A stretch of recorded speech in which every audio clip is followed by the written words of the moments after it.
Welcome back to another edition of the City That Never Sleeps show. I'm your host, Brandyn, joined as always by my co-host, Ryan Toomey. Ryan, how are we doing on this fine Tuesday afternoon? Doing lovely. April 11th. Great stuff. Doing good. Can't wait to get into what we got to talk about. I know we got a lot on our plate, so. Saying we got a lot on our plate is absolutely correct. We got NFL rumors. Draft is, I think, only 2 weeks away at this point. Very exciting. We got MLB talk. Going to go over some picks for the games today.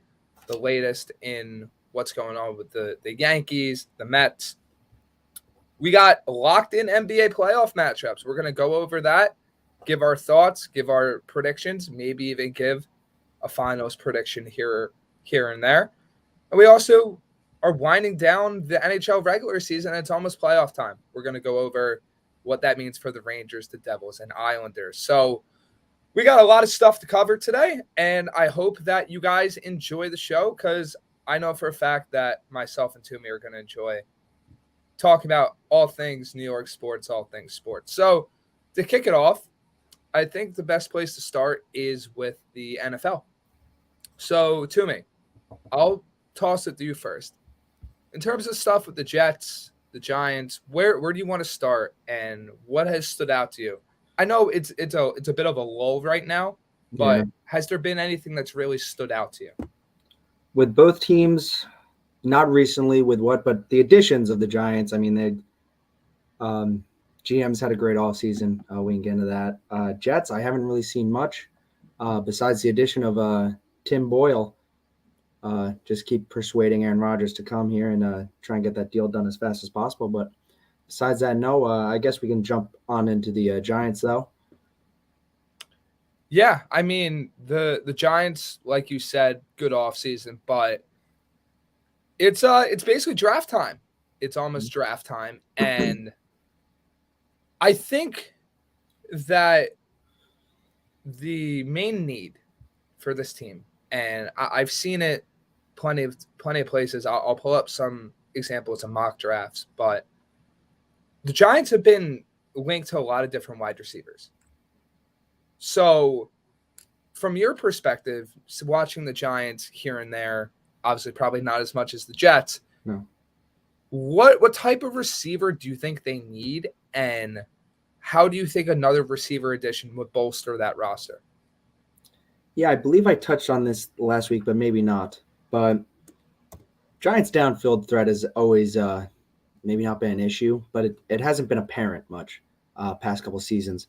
So when I see their draft, I'm looking at a guy like I've seen had success with the long ball in college, and that's Jalen Hyatt. You can get him at good value from where they're at. Maybe they can't snag a guy like JSN, but I think they need a deep ball threat. Let Daniel Jones chuck it up and let the new guy come in and run under it. So, but I really think that's what they need at that position. I know they got Crowder, so they got slot help. They also got Paris Campbell as well, who's a talented receiver. So I think a deep ball threat like Hyatt could really help. Yeah, so looking at some of the latest Giants draft rumors, Arkansas linebackers Drew Sanders and Washington State linebacker Deion Henley were in for visits. They also had TCU running back Kendre Miller, Brian Brees, Iowa State outside linebacker Will McDonald, and Sacramento State safety / linebacker Marte Mapu. They are also hosting Jordan Addison, Jalen Hyatt, and linebacker Ventrell Miller, along with Pitt offensive tackle Carter Warren. So hearing the main names, right? Hearing the main people that are visiting the Giants, that are going into the building. It sounds like they're looking at wideout 100%. But they're also looking at linebacker. In my opinion, those are their two biggest needs. Obviously, they're looking at some edge outside linebacker combination. They're looking at some running back help, and all these needs make sense. But for the New York Giants, targeting another wide receiver and targeting another linebacker are their two biggest needs that I feel like they still need to fill. Now, you might say wide receiver, they signed Paris Campbell, they signed this guy, that. They don't have a number one. They did add Darren Waller, but you add a number one wide receiver to go along with Waller, to go along with Sterling Shepard, Wan'Dale Robinson, Paris Campbell. Guess what? You got yourself a pretty good wide receiver room. Darius Slayton as well. You got yourself a pretty good room. Now, whether it's you're looking for another slot type guy, like a Jordan Addison, a Zay Flowers. Zay Flowers brings you a lot more speed down the field. Jalen Hyatt, maybe to an even bigger extent. Are you going to potentially look at a Quentin Johnson where now you're adding a bigger size element and you're allowing Wan'Dale and some of these smaller receivers to truly work exclusively in the slot and be able to have a lot of success there? It depends. It depends on what type of receiver the Giants want. But I think any guy they add, outside of it being another small type guy that can't play on the outside, I think would be a plus. Obviously, I feel like JSN would be the number one receiver for them to add, but he's probably gone by the time the Giants pick first. So I personally would hammer the table for Giants first-round receiver. Where they're slotted at, probably Zay Flowers. Just because I think he's a better overall receiver than Hyatt. He didn't play in a very receiver-friendly offense. Tennessee's offense, a lot of mesh routes, a lot of different things to get receivers free off the line of scrimmage. Hyatt doesn't really have a frame to deal with that press-type coverage. And this is more so what it is, he hasn't really had to display that yet. You're taking a risk in the fact that that's kind of an unknown. Zay Flowers has done everything for Boston College. He was that guy, essentially, for that team.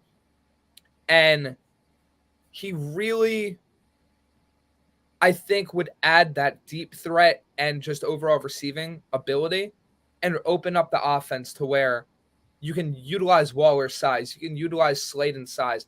Flowers can be that number one type guy where he just does a little bit of everything. No, yeah, you're making a lot of great points. But like you said, with their needs of what guys they're bringing in to check out the facility, get talks with, it sounds like a lot of receivers, a lot of linebackers, and then maybe a little dabbling in running backs as well. Excuse me, to find Saquon's maybe Saquon's replacement. That seems kind of interesting as well too to me when you broke that. Yeah, no, exactly. And I think that, at the end of the day, what it comes down to is you have to prepare for the future, but you also have to improve the team now. The Giants are one of these teams where they do have a lot of different needs. They do have a lot of different things where they could improve. They could make a move, but there's certain ones that I feel like would be most beneficial. You might even want to throw a corner in there. There's some mock drafts that have, the Giants selecting a guy like Deonte Banks or a Joey Porter Jr., a guy that falls into that range where I personally think that the Giants can't miss this pick, no matter who it is. And that goes in the linebacker too. Linebacker, I personally feel like is more of a second-round option. Unless they really fall in love with Drew Sanders, unless they really fall in love with a Jack Campbell type. This linebacker class isn't top-heavy, but I think you can get a serviceable enough player in that second, third type round. In those rounds where you're not having to invest premium capital. No, I agree with you. Like I said, I've been looking at draft boards coming up to the time, and it doesn't seem like there's a guy in the draft like a Justin Jefferson or a Jamar Chase that's going to come out and just be a superstar. But there's a lot of talent at the wide receiver position, and I feel like teams can find their guy later in the rounds, which can really benefit their wide receiver rooms. Yeah, exactly. And basically, I'll put the ball in your court now. You Giants are looking at, based on these visits, wide receiver linebacker, potentially even cornerback and edge. If you were to rank their remaining needs heading into the draft, what would you attack first? What would you attack second, and so on and so forth? If you could remind me real fast, what pick do they have? The Giants, if I pull up Tankathon, which they had the number 25 overall pick. All right.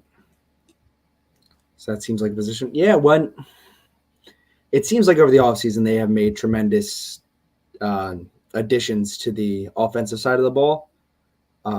Like you said, Waller, like I said before, they got Campbell, Addison. They signed Daniel Jones to his long contract. They got Saquon on franchise tag. When it comes to needs, I feel like Dable is going to go more toward the linebacker position with the first pick. And maybe wait on receiver later, I believe, just because unless they really want to bolster this offense up as much as possible.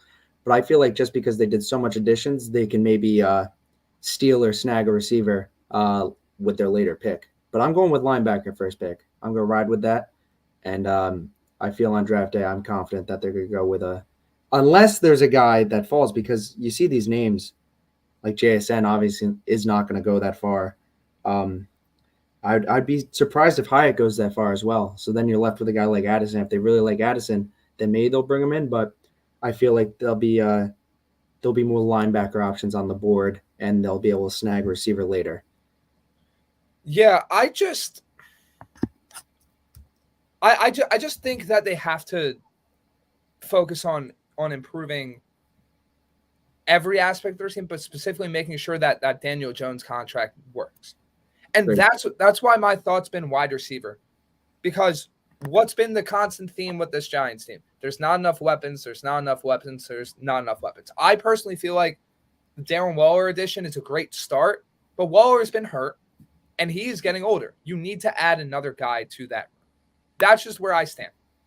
I think a linebacker and trenches to like defensive line, interior offensive line, running back. I think you can get those later in the draft. I mean, look, the Giants have over like 7-8 selections right now. They have more than enough picks to shore up a lot of holes on their roster. The positions that I would target premium are cornerback and wide receiver. You need another cornerback. You need another wide receiver, and then linebackers a little bit underneath that. So that's probably the way I would rank it: wide receiver and then cornerback, linebacker tied. Those are really the areas where I feel like the Giants, if they improve them, you are looking at minimum wild card team again, because everyone's in that system again. Everyone's improving again, and then you're adding talent to the positions where, okay, against the Philadelphia Eagles, maybe now you have a corner that can actually compete against Devontae Smith, A.J. Brown. Okay, with the wide receivers, you actually have a guy that can get open consistently and then open up different things for Waller, for Slayton, for Wandale, that type of stuff. That's just where I stand with that. And then that brings us to the Jets, which is our poll question of the day. The Jets will draft a wide receiver, agree or disagree. We got some responses in the chat already. We got David. What's up? Hope you're doing well, man. Rob, hope you're doing well as well. And then we got Frank saying, afternoon, I disagree to the poll. Giants, on the other hand, I can see happening. We discussed the Giants and how receiver seems pretty likely for them and how it's still one of their main needs.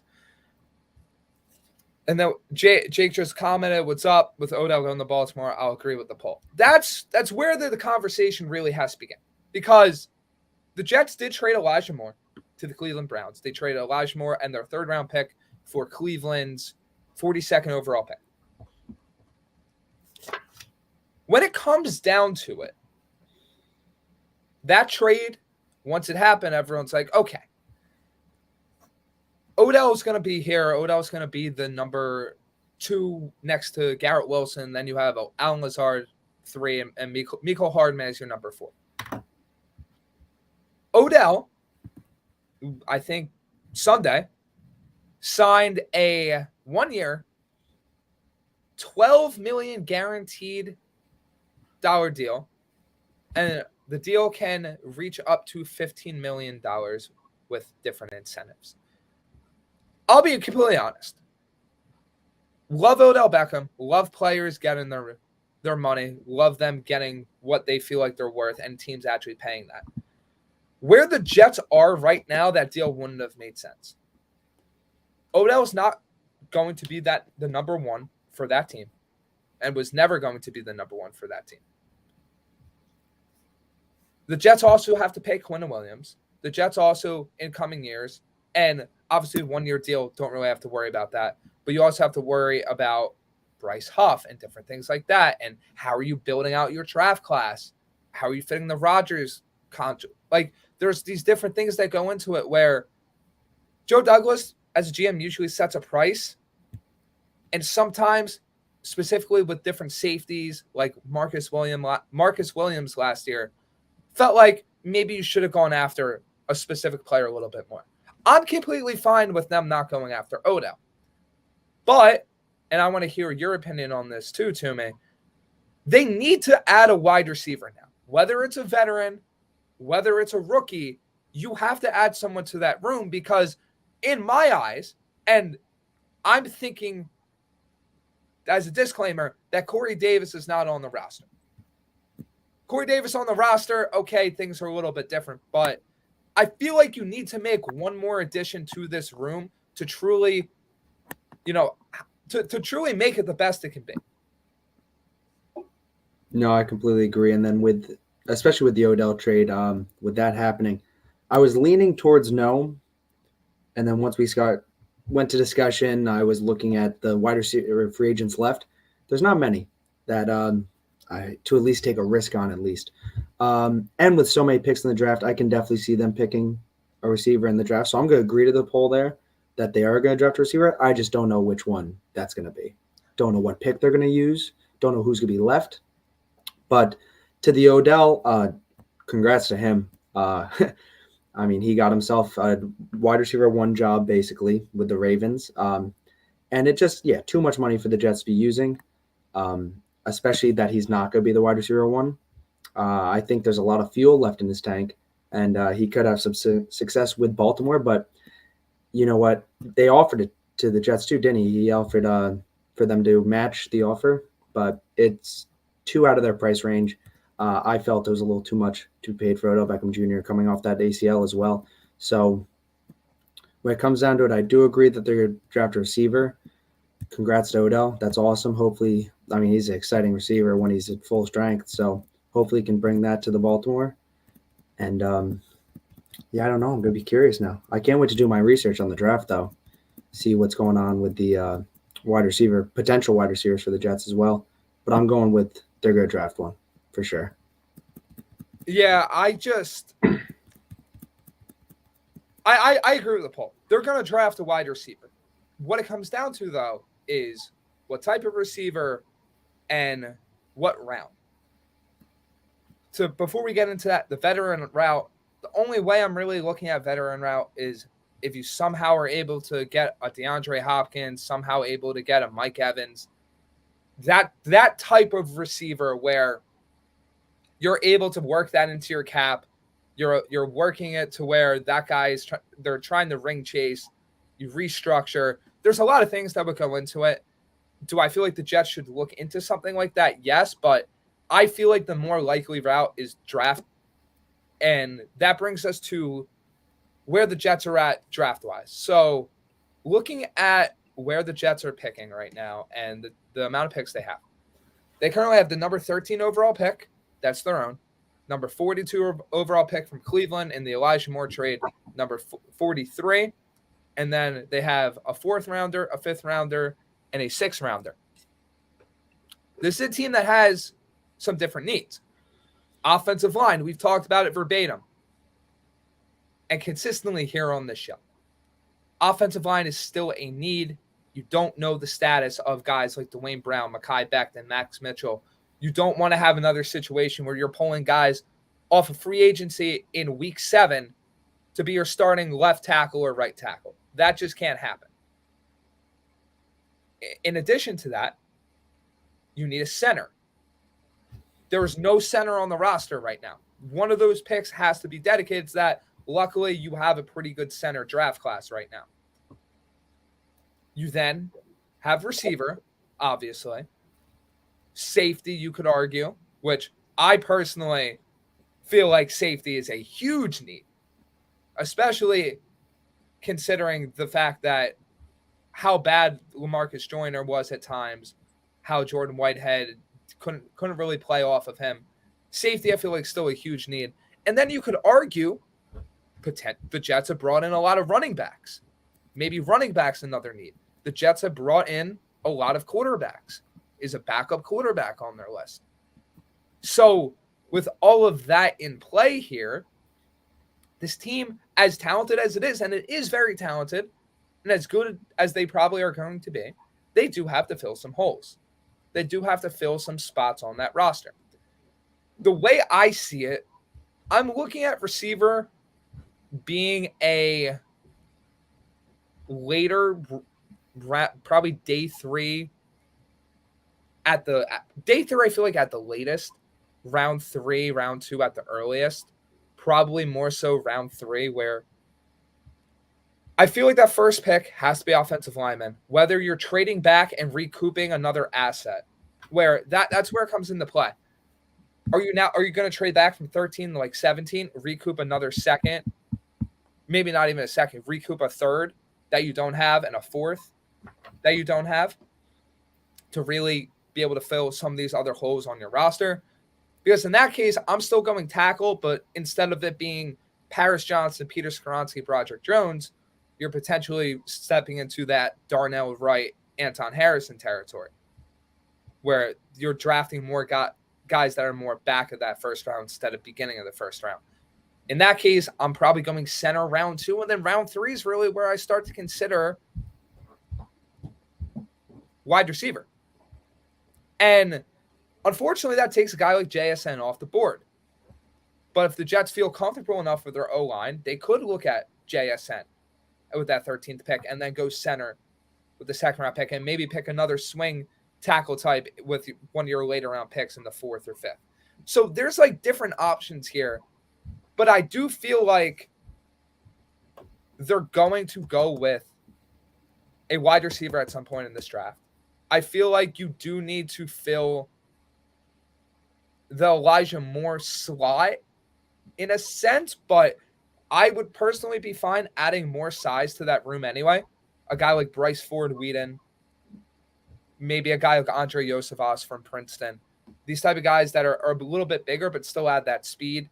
You could always add a return specialist later in the round that is more of that speed guy too. There's a lot of different wide receiver options, but this is a class that doesn't really have a lot of size. And I think that the Jets need to draft one, but it depends on what type of receiver they want and what type of player they want to fit into their system. I think that's what it comes down to. No, I like everything you said about that. And too, what I want to add to that is you talked a lot about the O-line and how that should be the main concern. And I feel, especially when you got a guy like Aaron Rodgers, knock on wood, he still comes to the New York Jets because it's getting antsy over here. But when you got a guy like Aaron Rodgers, he makes everyone on the field better. And I've said this before on the show. He'll take a guy who might not be the greatest wide receiver in the room, but hey, give him a chance, and he can put that ball into tight holes. He could find guys open that you never thought would be open. So the main concern's the O-line for me. And that's why I wouldn't take a pick like a JSN or a Hyatt for the Jets or an Addison, unless somehow they fall to a later pick. But right now, concerned we don't see that happening. One of the top dogs. I feel like if you bring a guy in, there's still free agents. You talked about it. I want to get into Hopkins too, because I feel like isn't Hopkins, he still has 2 years left on his contract, and you would be paying less money for him than you would have for Odell. I believe he's on a 2-year, $30 million. And the Cardinals might take some of that as well. But when it comes down to it, I feel like O-line's the main concern. I believe Ben Jones is still out there as well.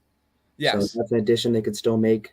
But in the draft, if you don't get a guy like Ben Jones, that center position is a necessity. Yeah, 100%. And, looking at some of the potential like players on the board for the Jets at wide receiver. We pull up some like some of the names of the guys. Like looking at receiver, right? You have your top of the guys. You have your Quentin Johnsons, your JSNs, your Zay Flowers, Jordan Addison. Josh Downs, that's more of that slot type, 5'9" with 4.48 speed. You have Tank Dell, 5'8", 165, 4.49 speed. If you wanted some of that size, Michael Wilson, 6'2", 213. You have Rashid Rice, 6'1", 204. Then you have Hyatt, A.T. Perry, 6'3", 447. Cedric Tillman, 6'3", 213. Marvin Mims, Tyler Scott have been on the shorter side along with Jalen Reed. Trey Palmer, 6 foot with 4.33 speed. Like, really, at the end of the day, you're looking at some of those bigger size wide receivers, along with a guy I'm personally intrigued in, maybe a developmental guy in Bryce Ford Whedon, not on one of those other taller guys with speed. You're looking at a lot of the speed threats, a lot of the smaller / bigger, a lot of the smaller speed threats and a lot of the bigger wide receivers in the back half of the draft, whereas the guys at the top of the draft are more of those all-around technician types that may not be the biggest or may not be the fastest, but they are just overall good receivers. I think the Jets are going to focus more on their trenches early in the draft, and then you're going to be looking at more of those guys like Downs, like A.T. Perry, like those type of names later in the draft. I personally feel like that's what it is. But at the end of the day,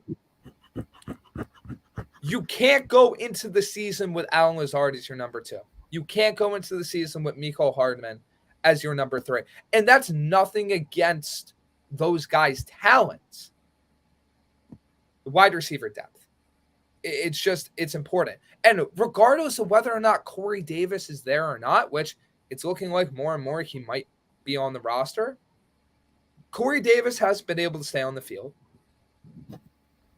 Mecole Hardman was hurt last year. And Lazard had some injury battles last year as well. You don't want to be an injury or two away from Denzel Mims being your number 2 wide receiver. You don't. As much as I loved Mims coming out of the draft when he did, that's not what you want. So, at the end of the day, the Jets got to draft a receiver. The Jets need to draft a receiver. And if they don't, they need to get a veteran, like we discussed with Hopkins, who I think would be an incredible addition, especially for the type of ring-chasing team that the Jets might be putting together. No, I want to touch on this. I agree with you that the Jets wide receiver room does need depth. I don't think it's the biggest issue with Lazard being the number 2. I really don't. I feel like he's had success being a number 2 when he was with Adams. And especially, like I'll say again, when you have a guy like Rodgers, he can make everyone better on that field. And maybe just having that relationship already with Rodgers, playing all those years already now in Green Bay, I don't think it's the biggest issue. Yes, with injury concerns as well, but I don't think it would be the worst thing in the world if they find that depth, but he's still the wide receiver 2. I just feel like you need depth in that room, and having Lazard as your 3 makes your team so much better. Oh, well, yeah, that's for sure. Or even in the case of, okay, maybe Lazard is your 2, but like 2 in name only as you're bringing up another receiver. I just personally don't want to rely on him to take on that much of a role, because he wasn't, when looking at some of the stats, especially before Devontae Adams left, when Lazard was in that number 3 type complementary role, even 2 at times, but not full time, that's when he was at his best. You don't want to put too much attention on Lazard because Lazard isn't that quote unquote superstar type of wide receiver. You add another speed threat alongside Gerrit Wilson and Mecole Hardman, Lazard's got more room to work. You add another big body, another deep threat or jump ball threat alongside Lazard. Lazard's going to thrive in those one-on-one type matchups since they can't dedicate attention to him. It's about strengthening the overall depth of the room and not just about, Lazard being 2, which I think he could do, but do you want to put your team in that position? And that's with like no Corey Davis on the roster. Corey Davis on the roster, things are a little bit different. I still think an addition makes that receiver room that much better. But Corey Davis has been hurt in his tenure with the Jets. As good of a receiver as he is, he's been hurt and he's dealt with a lot of drops.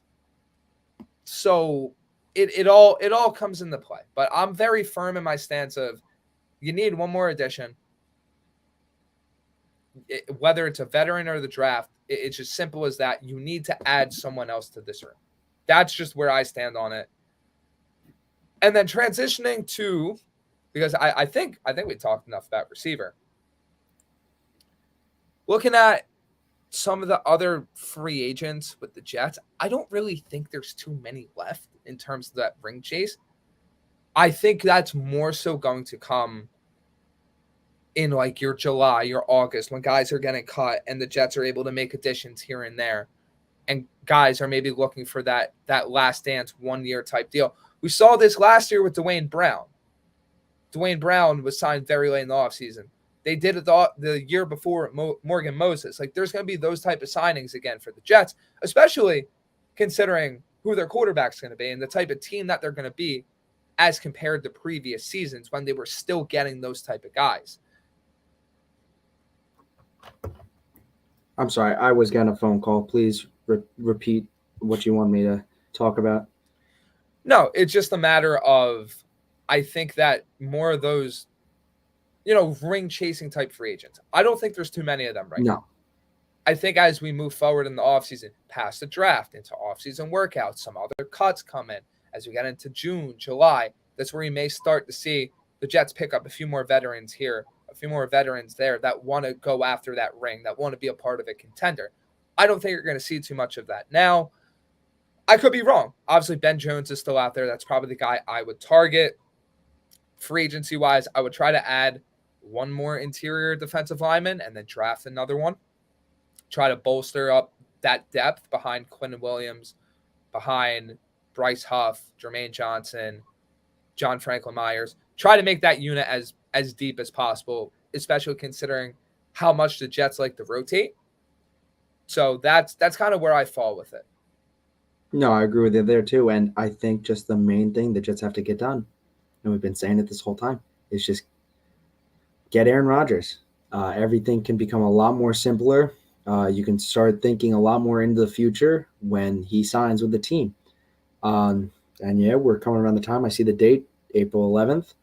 We're around that time where, I guess our deadline that we had for finally signing Rodgers. And yeah, and then you get to the point too, pretend the Jets are having a good year, hopefully. Football's a crazy sport. You never know what can happen. You can get guys during the season. Trade pieces, maybe teams are trying to trade up. There's still a lot of wide receiver talent in the league, obviously, that are on teams that maybe by halfway point in the season, they're going to want to get rid of them. And the Jets can make a move there. So I think something big can happen during the season with the Jets as well. I think that's more likely than now, especially for that position and other positions as well, for sure. Yeah. Looking at some of the comments in the chat, we got Peter saying, "Good day, gentlemen. I agree to the poll." Awesome. We got Thomas in the chat saying, "What's up? Hope you're doing well." Then we got Don saying, "This trade really going to happen during the draft?" And I think that's the best place to transition before we talk about, I think the best thing to talk about after Jet stuff is the overall impact of the Odell deal. My deadline, and today's Tuesday, April 11th, my deadline, not quote unquote deadline, but when I think it was going to happen, has been April 15th. I've been saying April 15th for I think 3 weeks at this point. If it doesn't happen the 15th, it happens either during the draft or who knows after that. But at the end of the day, I think this trade's still getting done. Yeah. It's just a matter of the compensation. And the more time that goes on, it seems like this could happen after the draft. Just for the Packers to save that face with, we got a 2024 first-round pick. Except that first-round pick is the Jets with Aaron Rodgers instead of the Jets with Zach Wilson and Joe Flacco and all these different quarterbacks that couldn't stay on the field last year. I've been dead set, and people have disagreed with me, but I've been dead set that the Jets are not giving up a straight up first. That's going to be a second plus a conditional pick that can convey into a first. Yeah. I personally think I'm going to predict and stick with my guns that it's done this week. If it's not done this week, I'm going to guess the end of night one of the draft. Maybe. It's just like everything's in such a holding pattern with this trade where we have done, I think, a month's worth of shows. Yeah. And I think the conversation has been the same every single time. Maybe a little sporadic change here and there because of the whole Lamar situation. But at the end of the day, the situation is still the situation. This is probably going to happen. I would put it at 99.9% that this trade does go through. The Jets are drawing their line. Green Bay's drawing their line. And everything else is just conjecture. Everything else we talk about is us just predicting what's going to happen. And guess what? The majority of people have been wrong about this, about when it's going to happen, how it's going to happen. You've seen Packers beat writers go from, a first is inevitable to, it's probably going to be a second and this. To be honest, at the end of the day, the more time that goes on, nobody knows except the Jets, the Packers, Aaron Rodgers. Everyone else is kind of just in wait-and-see mode. And that's okay. That's okay. Like, not everyone's going to know what exactly is going on. But when it does happen, you react to it. I don't think the Jets give up an insane amount of value. But I also don't think Green Bay gets fleeced. I think it's going to be somewhere in the middle. For it taking this long, I mean, could you imagine if it took this long and all of a sudden the trade's like, Jets trade like a third-round pick for Aaron Rodgers? Like, I don't think that's what happens. I think both teams want to get the fair value. I think the Jets want protection, considering Aaron Rodgers did say he was 90% retired on the Pat McAfee show when he announced that his intention was to play for the Jets. I don't think the Packers want to get nothing in return. So it's a balancing act. How would the Jets get the trade done without giving up too much value for a guy that probably is going to retire in 2 years' time, if not next year? How do the Packers get to the finish line without completely losing the optics battle and getting such a low-cost return for Aaron Rodgers, even though getting any cost would be good for them, considering how old he is and the fact that the bridge is basically burnt down there? How did they get this done to the point where Green Bay is able to actually make an offseason move, where Green Bay is actually able to improve their roster, where Green Bay is actually able to build around their new quarterback in Jordan Love? These things, like that's what it has to be. It has to fit all of these different things. And I think it eventually does. When that happens, your guess is as good as mine. But I'm going to stick to the one I've had for a little bit now. I'm going to stick with mid-April as well. I'm just so surprised, too, because I feel like the Packers would want to just have their main focus on Jordan Love right now and just get rid of it, give what the Jets are going to give, and just try and build from there. But what do I know, right? I don't know anything. I agree with you because I think at the end of the day, it comes down to optics. And the optics are, and you could say LOL Jets, same old Jets, whatever. The optics are worse for Green Bay if the longer this drags on. Can you imagine if Aaron Rodgers just randomly decides to show up to Packers camp because he's under contract with them? Packers can't tell him to go home. He's under contract. It creates such a big distraction for them, such a big issue. And his money's still on the books for them, where if the Jets wait and see, we're getting Aaron Rodgers. It's not creating more drama in their building. You obviously want your quarterback there because you don't want Tim Boyle taking all the first team reps, him and Zach Wilson. But at the end of the day, unless the Jets, and I think this is what it comes down to, unless the Jets just decide to back out, which I don't think is happening in the slightest, and just pursue a guy like Lamar or Matt Stafford, this trade's going to go through, but the longer it drags on, it hurts Green Bay. That's just how I see it. I'm curious. I like Don's comment down there about he thinks it's Aaron Rodgers. I'm curious to see. I highly disagree. I'm curious to see what news comes out of like what was going on behind the scenes just to get this done, if any comes out at all. Or just what took so long, or like from the sources, not just from the predictions of analysts and Twitter writers. I think it's going to be very interesting, the expose, because there's going to be so much in there about, with all the information. It's like you're going to get Green Bay's side, you're going to get the Jets side. It's going to be somewhere in the middle. Yeah. That's always how it is. I think that's enough Jets talk and Giants talk for the day. I don't really think there's much outside of that. The biggest NFL thing, obviously, to talk about is Odell. We talked about the guarantee. Crazy contract for a guy that really hasn't played in 2 years. 1.5 years, essentially. This is, I think I see this as like Baltimore's like desperation play to get Lamar back. To get Lamar like, hey, we got you a number one wide receiver. Let's come back to the drawing board here.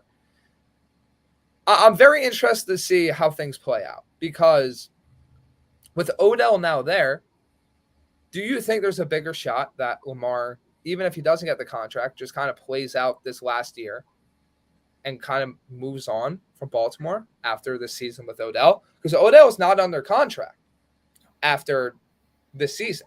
Do you think Lamar bites the bullet and is like, you know what, I'll play on the franchise tag, I'll do this, but then I'm gone after this year? And maybe we joked about it with the Jets. Maybe it's Baltimore's last dance, and Baltimore can actually pursue a quarterback with a full year in mind, knowing they're not getting Lamar. It's obviously that it's still very up in the air, but I would personally say getting Odell heightens the chances that Lamar is the Ravens' starting quarterback this year. No, that for sure. And it's the first sign of actually seeing the Ravens do something at all for Lamar Jackson. The whole concern we've talked about on the show is that he's never had weapons besides Mark Andrews, especially on the wide receiver side of the ball. And it comes down to it. And I think Lamar showed some life finally and talked like good, like, thank you. Finally, you guys gave me something. But then I'm curious to see, like you said, Odell's not going to be there forever. Actually, forever is only 1 year. So they did give him a lot of money. We'll see how it plays out this season. But like you said before, I want to touch on the Odell. He hasn't truly played a full season of football in 3 years, I think. 3 years. And I don't even think – what team was he even on? He wasn't – Rams. It was the Rams. No, 3 years ago. Three? Was he on the – well, before the Super Bowl. So it went Giants, Cleveland, and then Cleveland. Rams. Oh, God, and that was terrible. So this is the first sign of Lamar actually proving something in a while. I mean, in the Super Bowl and with the Rams, he did show sign of life. You said Lamar. You mean Odell. Odell, yeah, sorry. I think this season's going to show a lot, and we'll see. If they have success together, then it really proves. I think Lamar's on the field opening day. I truly do. He might not be the happiest camper on the field, but he'll be on the field proving his worth.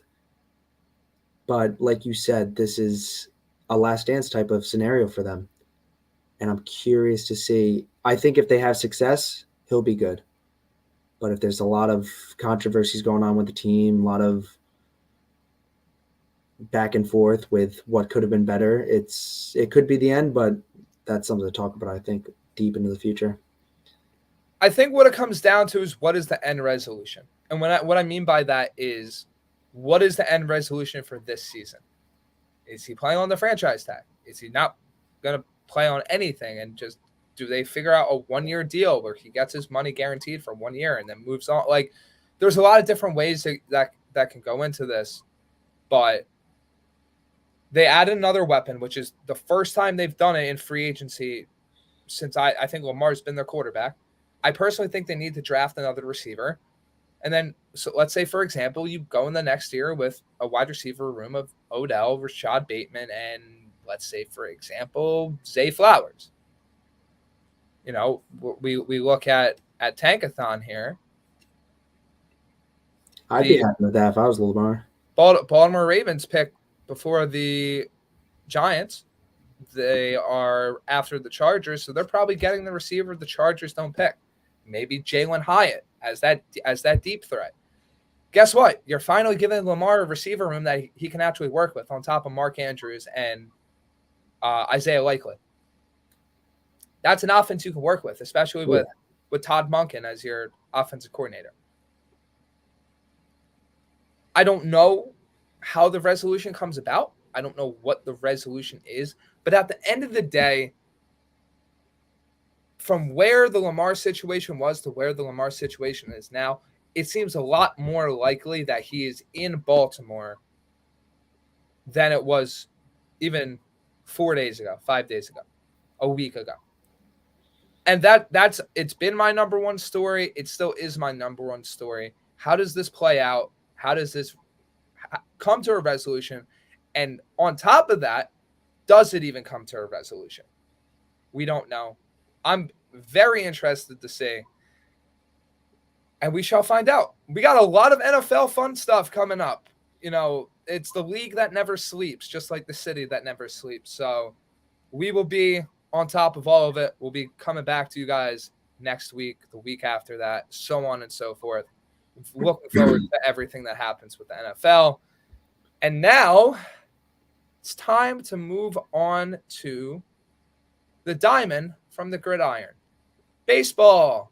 We love to see it. So I'll give you the floor here, Toom.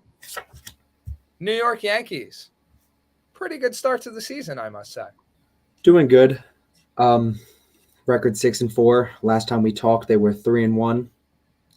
Those losses, I guess if you can say there's such thing as good losses, I think there are. I think they're good losses. No concern. Those games are different if you have your top dogs at pitcher when Rodon comes back, Severino. Clark Schmidt's looked a little shaky, but the team altogether looks good. There's no complaining. I guess the only concern you could say is just the big talk of the town, Anthony Volpe. He's been on the talks of anything. And Yankee fans, I'm very disappointed with Yankee fans because they talk your talk over there. No, I will. I'll say it. The Yankee fans are, I think, some of, if not the worst fans in baseball. And for them to come at a kid's neck and, I don't know, want someone else to play shortstop after they've been begging for this guy to play shortstop, it's terrible. Tonight, this is what he needed. Boone gave him a day off. So tonight, Cole's on the mound. Give Volpe a day off. Let him rest. Let him see the baseball from the dugout. Let him learn, process it, and then come back stronger from it. We're 10 games in this young man's career. There's no reason for any concern. The bar was set too high, obviously, as it is in New York sports, as you see all the time with the talents that come to play on these teams. And I think that's the biggest issue. But yeah, no, I'm really 6-3 was the best start of the season for the Yankees since like 2010, which is kind of weird to think about. You would think that maybe they would have started seasons better than that, but they have not. So that was pretty cool to see that they're on track. Cole looks phenomenal. Cy Young pick for Mr. Ryan. My Cy Young pick. Yeah, he's looking really good. He's on the mound tonight, so we'll see if he can keep carrying that over. But altogether, the team looks very well. They're playing a good Guardians team right now. We'll see. Hey, every job, or I think, just from my perspective, if you go in every series, you don't got to win every game, but you got to win that series. I think your goal as a team, yeah. 2 or 3, 3 or 4. That's always how it's been. That be. With Cole on the mound tonight, and this will get into a little bit of. I mean, I'll be talking about this with my predictions for the day. I'll be including these games. What's your prediction? You think the Yankees with Cole on the mound or just roll through the Guardians tonight, or do you think Cole maybe hits a bit of a struggle tonight, kind of gives the Yankees fans like, oh no, is Cole something like that, or do you think he stays consistent? No, I think he stays consistent. He especially with Gaddis for Cleveland on the other side, and you got your big guys too. I think Cole stays with it. He's been averaging, I think, 6-7 innings. He throws a lot of pitches. He goes for strikeouts. He works at bats, but he ultimately gets outs. If he can keep that up, keep the ball inside the park too. That's been my concern. That's always my concern with him. Like I said, if he keeps the ball in the park, I think he's a lock for the AL Cy Young. But the only concern I could ever see coming from Cole is if he starts getting up home runs again. Because that's always last year. It was the only reason teams scored on him, the home run ball. And if he could stop doing that, I think he'd be perfect. I'm looking Cole, keep it a shutout. Will this performance or no more than 2 runs? Cleveland does have a solid lineup, and I think it's going to be the real first test. Yeah, besides Philly, he went against Phillies. Phillies, that's one of the best rosters in the league, so there's no concern at all with Gerrit Cole. I think he keeps rolling. Yeah, my sidebar, my NL Cy Young pick, and we'll get to the NL, the New York NL team in a little bit. Corbin Burns, 9.64 ERA, Yep. so just absolutely just killing it to start the year. And we got Tristan McKenzie. He has he even pitched this year? I think he has, right? I don't think I've seen anything on Tristan McKenzie. No, I don't think he's pitched this year. So interesting. Yeah, he's currently on the 60-day IL. That's a what a fantastic man. What a fantastic freaking AL Cy Young pick. AL Cy Young pick. The dude hasn't even pitched yet. Oh my goodness gracious. But I think the big talk of the AL real fast, we're sticking with AL, is Tampa Bay. I wanted to get to that after the Mets. Come Okay, on. go to the Mets. Come on. But I will touch on this too before. You were talking about Burns' ERA. Luckily, the one team that did rip up on him as well was the New York Mets. So that's big. Yeah. So to bring it back to the Mets, look, at the end of the day, 11 games in, still so damn early. There's nothing to panic about. The Mets fans tend to be panic city, and I get it. Been through a lot of stuff, especially under the Wilpons. Things are going to be fine. The lineup's hitting. They dropped the 5 spot on Yu Darvish and the Padres last night. They shut out the Padres 5-0. That's all you need to see. They have the talent. Scherzer's going to be fine. The pitching's going to be fine. Obviously, you want your bullpen to be a little bit more lockdown. That obviously hurts when you don't have Edwin Diaz. You obviously want a little bit more consistency from some of the guys in your lineup. That's going to come as the season goes, and if it doesn't, that's why you have prospects. So, looking at the NL East standings here, the Mets are a game behind Atlanta. Braves are 7-4, Mets are 6-5, Phillies are 4-6, and then Marlins and Nationals are 4-7. Mets have like they're tied for like the second most wins in like all the NL, and with like 4 teams at 6. Like they're doing what you expect them to do. It's not like they cratered. It's not like they have 1 win and they're 6 games out of first place. No, they're fine. Looking at the stats, average, not great. Not completely great. But you got Starling Marte with the 303, McNeil 250, Kana 231, Lindor Alonso 216, 214, Nimmo 200, and then Eduardo Escobar 118. Look, guys got to adjust the pitch clock. Guys got to adjust to different things. It's really not easy. To put it as best as I can, it's not an easy adjustment. And you've seen offensive production. Lindor's gotten on base. He's a great infielder, great shortstop. Alonso has 5 home runs. Marte gets on base. McNeil's going to start picking it up. Don said it perfectly last week, if Don's still in the chat. You can't really tell any trends or anything along those lines until like 40 games in. And even then, that's still early. But you got to give time for things to develop, for things to come into play, for things to occur. On the pitching side, if MLB.com would be so gracious to load, Max Scherzer, 4.41 ERA. He's 2-1. Kodai Senga, Toomey's NL Rookie of the Year selection. Absolutely great start to his pitching career. 1.59 ERA, 2-0, already with 14 strikeouts, tied for the team lead. Tyler McGill, 1.64. Peterson, 6 ERA, not great. Then you got Adam Ottavino with the 2.25. Nagasic with a 1.69. Curtis with a 1.42. And Luis Guillorme with a 0 ERA. I had to slip that in there. But yeah, obviously on the pitching side, a bit easier to tell at times. Like Carlos Carrasco is getting completely shelled. I'm worried about him. But you have Verlander coming back. You have pitching depth where you can transition him to probably a bullpen role where he isn't going to get shelled. Obviously, you don't want to see a 12 ERA from Brooks Raley. I do think he turns that around, though. And Tommy Hunter as well, you don't want to see that high of an ERA. But it all encompasses back to the same point where it's early. There are very good signs. There are a few concerning signs, but you're not going to know 100% until we have a big enough sample size. And with their schedule coming up, they got 2 more with the Padres, they got the Athletics, and then they got 2 fun series with the Dodgers and the Giants. It's beginning of the year. These series are going to be fun. It's going to be fun to see what happens. I want to see Francisco Alvarez get a few more at-bats.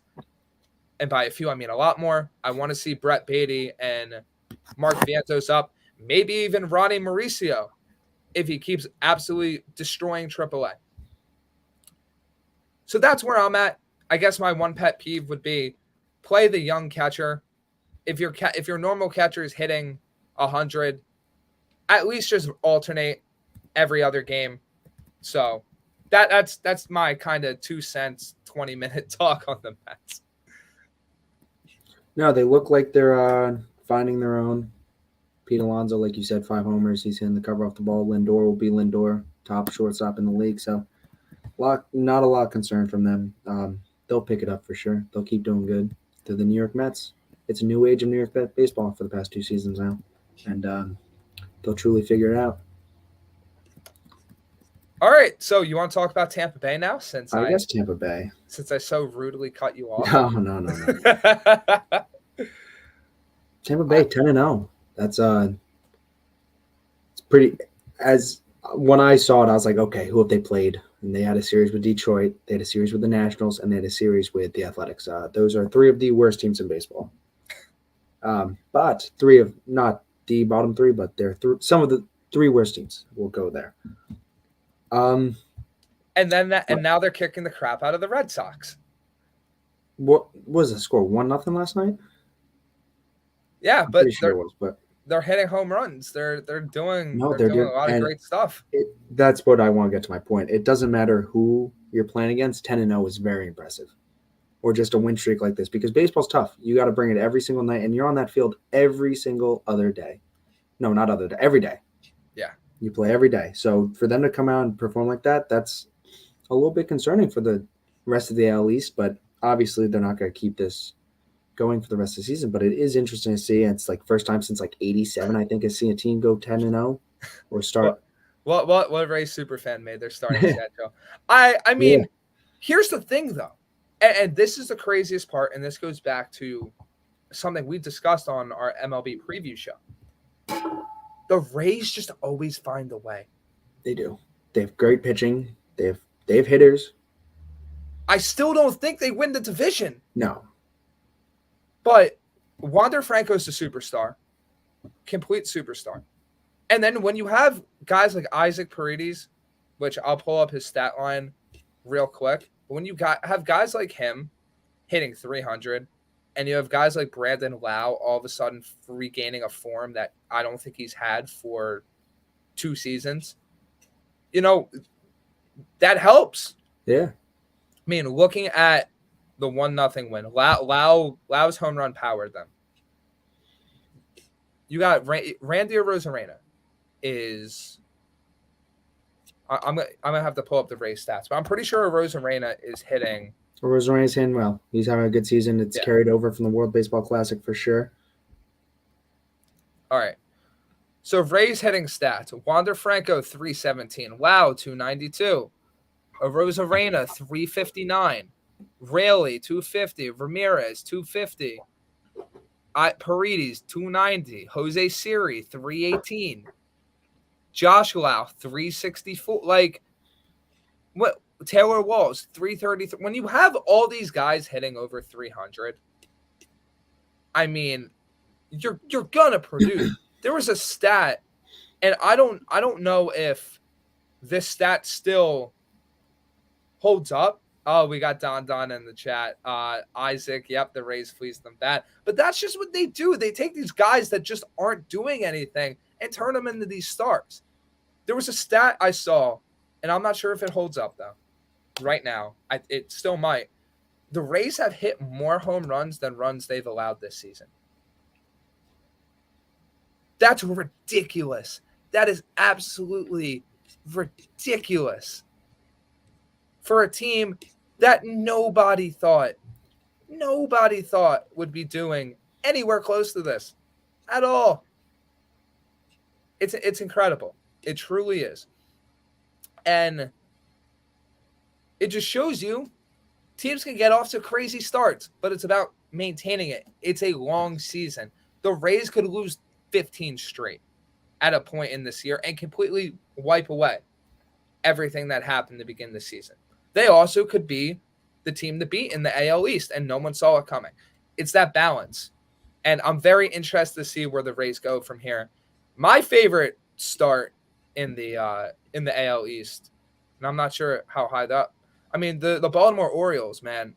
I mean, the freaking what do you call it? The beer bong celebration. I mean, that they're young, they're having fun. Adley Rushman is fully coming into his own as a superstar. They're my AL team, man. I gotta tell you, Mets fan, diehard, but that Orioles team, they're my AL team. That's the team I'm pulling for. They're just too fun to watch. No, I've always been a fan of the Orioles, and I'm glad to see that they're finally finding success after all their mishaps. I saw a crazy stat the other day too, that they're the first team last year to be over 500 after losing 110 games the season before since like 1899. So there's a lot of talent. And they got a legit farm system with lot of guys still to come up. I mean, they got Gunnar up there. They got the pitcher up there, Grayson Rodriguez. They got Adley, obviously. And they still got more in the coming years. Like, it's going to be a fun team to see, and I'm very excited for them. Nothing really stands out in the AL as being too out of place. I mean, the Mariners being 4-7. Nothing like that doesn't scare me because the Astros are 5-6. You got the Tigers in last, Athletics in last, ho-hum. I am going to talk about a team that I am a little bit concerned about, and then a team that has been impressive with a guy that I picked as my NL, which I guess we'll do that first. Don says, I know you guys are talking Rays, but I'm really liking this Diamondbacks team. I know it's early. Diamondbacks are that fun, unheralded team. We talked about how you had the plus 25,000 odds for them to win the NL West. Well, guess what? No, the season's long, but if the season ended today, your Arizona Diamondbacks would be your NL West champions. They are a game ahead of the Los Angeles Dodgers. They got a fun roster, man. They got a very fun roster between Corbin Carroll, Alec Thomas, all the young players. I'm interested to see how the pitching's going to hold up. Maybe it does. Maybe it doesn't. But, hey. They have great veterans, too. I mean, they got Longoria, Yurli Gurriel, guys who've been in big moments that can really uplift this roster. I mean, they still got Mad Bum, too. Mad Bum had a good game dueling with Kershaw the other day. Wasn't his best, but he held him in, and they ended up winning that ball game. I mean, you got ace material, Zach Gallen last night. They blanked the NL Central leading Brewers 3-0. Gallen 7 innings pitch, 11 Ks. You got Christian Walker, Corbin Carroll, Lourdes Gurriel, Gabriel Moreno, Jake McCarthy. Like you said, it's that perfect mix of veteran and young talent. perfect mix. They beat the Dodgers the game prior 11-6. In that game, you had Pavin Smith with 3 RBIs. You had Nick Ahmed chipping in. You had Alec Thomas and McCarthy and Carroll all having RBIs, along with Geraldo Perderma. Like, they're getting production from different areas. You still there? No, I'm here. I just coughed. I moved my mic. All right, cool. I heard it blank. So all right, cool. We're good. Yeah, they're getting production from all these different areas, and I'm excited to see how that plays out. I'm excited to see how Arizona does. And then that brings me to the team I'm worried about. Man, we talked about it. We talked about how things can go off the rails. The St. Louis Cardinals. Yeah. They are the bottom team in the NL Central currently. And they're already 4 games out of first place. And I know it's early. For a team like that to already be 4 behind, that's 4 games that could matter late in the year. I know Jordan Walker's been incredible. But when you have the powder keg potential for a year to blow up in your face, things can go south. We saw it with Boston a few years ago. We've seen it with the Mets. We've seen it with the Yankees. We've seen it with all these great teams. Sometimes that one little twinge can set everything ablaze.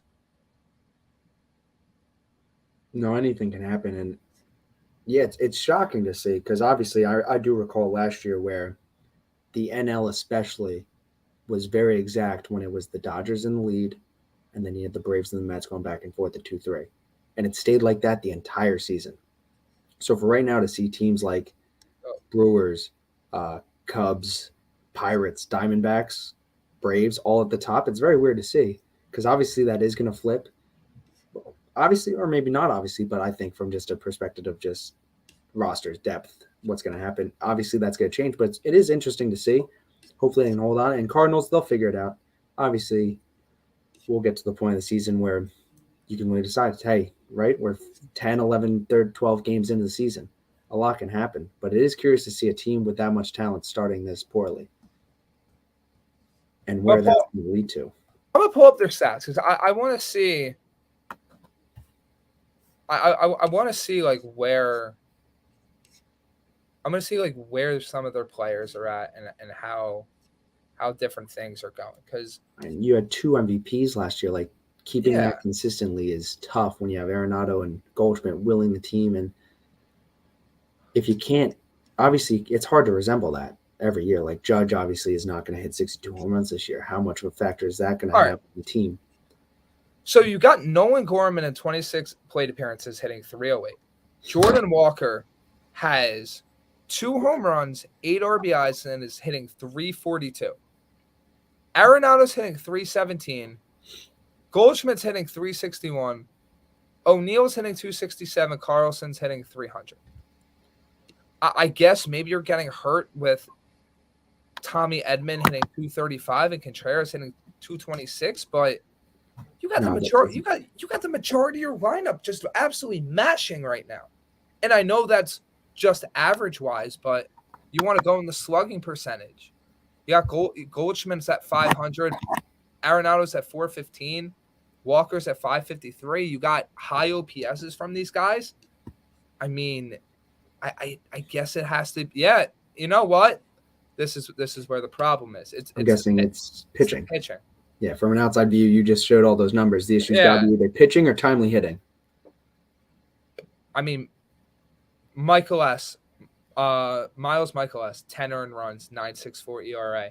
Montgomery's dealing. He's only let up 3 earned runs. Matz has an 8.18. Wooford, a 9 ERA. Jordan Hicks, a 10 ERA. Ryan Heisley, a 4 ERA. Palante, 8 ERA. Like, that's – ooh, man. I'm hearing you say those names. I haven't seen any Cardinal baseball this year, but it does not sound like they have a starting rotation that can really will this team to winning. No, and look, you're having to rely on like Wainwright. You're having to rely on those different I'm guys. guessing Flaherty. Is Flaherty still there? Yeah, I He hurt? guess he might be I'm hurt. I guessing don't. he's hurt. So So that's a big. I mean, and then the pull up, I get their the scores of their different games, right? Just to get a sense of what they've done. So to start off the year, they lost 10-9 to the Blue Jays. They then won 4-1. They won 9-4. Then they lost to Atlanta 8-4, 4-1, 5-2. Then they lost to Milwaukie 4-0, beat them 6-0, lost 6-1, and then lost to the Rockies 7-4. Yeah, honestly, it comes down to pitching. Their pitching's getting shelled. Yeah. And pitching is obviously there's two sides of it. There's offense and there's pitching, and if one's not working, then nothing's going to work. So hopefully Flaherty, if he comes back, I don't know what IL he's on. Here's my thing though. The Cardinal, I would say, oh, it's early, but Cardinals pitching, man, it's not great. You can't have to rely on a guy like Steven Matz or Mike Mikolas. Montgomery's been good with them. I'll give him Montgomery. Montgomery's been solid for them last year when he got there. It's not their bullpen. It's not their bullpen. Because their bullpen's good. I like Heisley. I like Hicks. It's the starters. Yeah. They don't have the starting pitching. They just don't. And I picked them as my NL Central winner. But they got to figure out that pitching, man. They really do. Luckily, they have 152 more games to do that. Exactly. So before we move on, because we gotta hit NBA and NHL talk. Is there anything else you want to talk about, baseball wise? I know Don said prayers out to O'Neal Cruz. Yes. Absolutely terrible injury, and then about Tatis. That's going to be a huge addition to a San Diego team that is hitting the ever-living you-know-what out of the baseball right now. So, is there anything else you want to touch on? I guess shout out Franchy Cordero for the New York Yankees. He's been great for us. Weird signing for them, but it's really turned out. He's hit a mid 300s, I think, right now with a couple home runs, a couple timely hits. So shout out him. Besides that, just can't wait for the team to get healthy. Hopefully next week we can get some more guys back because we are missing Rodon and Severino for sure. But, well, Rodon's not going to come back next week. But hopefully they figure out. Clark Schmidt maybe figure out. And I think the Yankees, I'll be looking at a record down low that will be a lot better than 6-4. May close the gap with the Rays early in the season. Yeah, and we'll touch on it later in the episode. But the Mets have a very interesting stretch for this week, and we'll talk about that. But as we said, with football, stick with us. With baseball, it's a long season. We will eventually make some hardline, predictions and not hardline predictions, but hardline observations about what's going on. But it's early. You can only give bits and pieces here and there, and really just talk about what your eyes are seeing, but realize that may not be the case for the entirety of the season because it's still very early. Before we move on to NBA and NHL talk, I want to remind you guys that Creative Window Design Center, serving New York, Pennsylvania, New Jersey, and Florida. They're a fully authorized Hunter Douglas dealer. Contact Jeff at 609-226-0391 for a free consultation. Also, all campus, give me 20% off everything in their store, including hats and shirts to all their subscribers. Make sure you get in on that. So, it's early in the MLB. It's early in the fun marathon to the finish that is the baseball season. Do you want to know what's not early in, Toomey? NBA playoffs? NBA and NHL. Where do you want to start first? I guess NBA because they are in the playoffs right now. Tonight it starts. Oh, the East didn't play last night? No, play-in games. I swore they did. All right, well, they start tonight then. Slacker. No, I'm kidding. Yeah, NBA playoffs. We're finally here.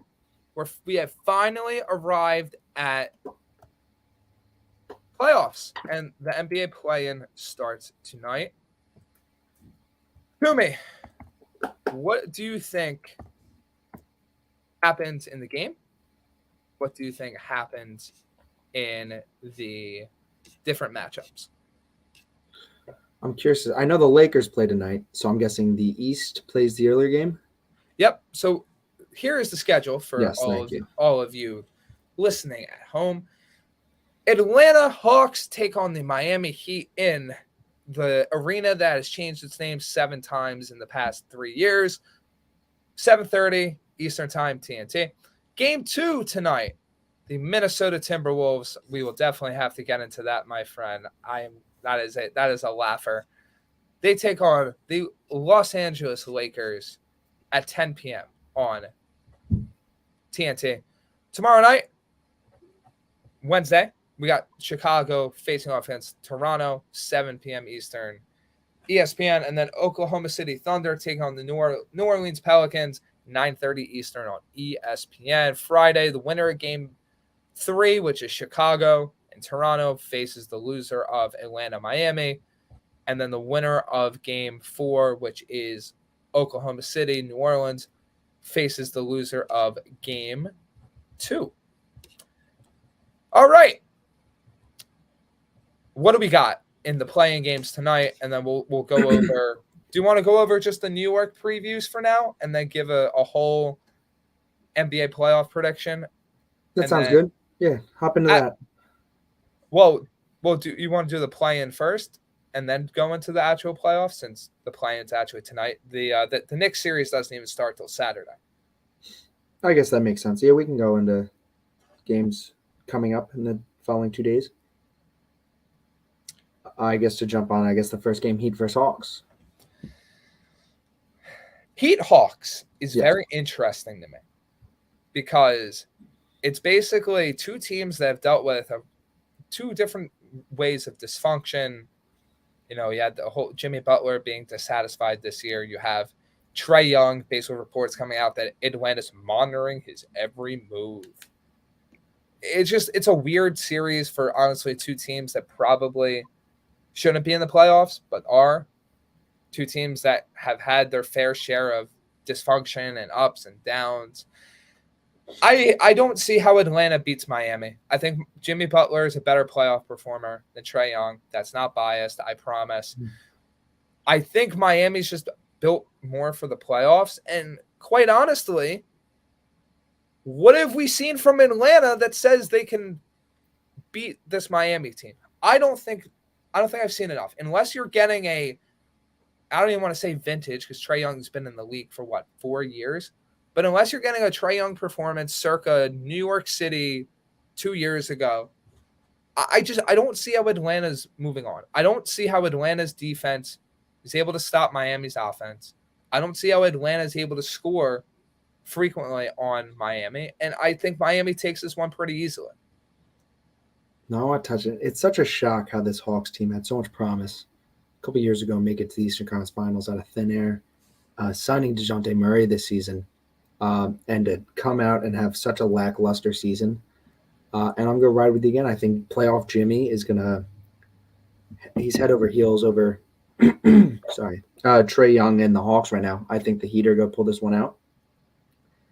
And then they'll find themselves at the 7 spot playing the 2 seed. But, yeah, no, I think it's such a shock that the Hawks really did this because people were so high on them. Once they got Murray and the season was supposed to be so good, and it just a full collapse. They were the definition of mediocrity. Did you see that stat? Crazy that it's for every 2 games they split, for every 4 games they split, for every 6 games they split. It was unbelievable. It made it all the way like 30 games. They were like 15-15 in that side of stretch. You could call them the Mid-Atlanta Hawks. Exactly. There you go. But I think playoff Jimmy rolls in and pulls that out for them. Look, if Atlanta wins, if Miami wins, it's just a preview. No matter who wins, they're getting washed by Boston anyway. I'm sorry. It's just how it is.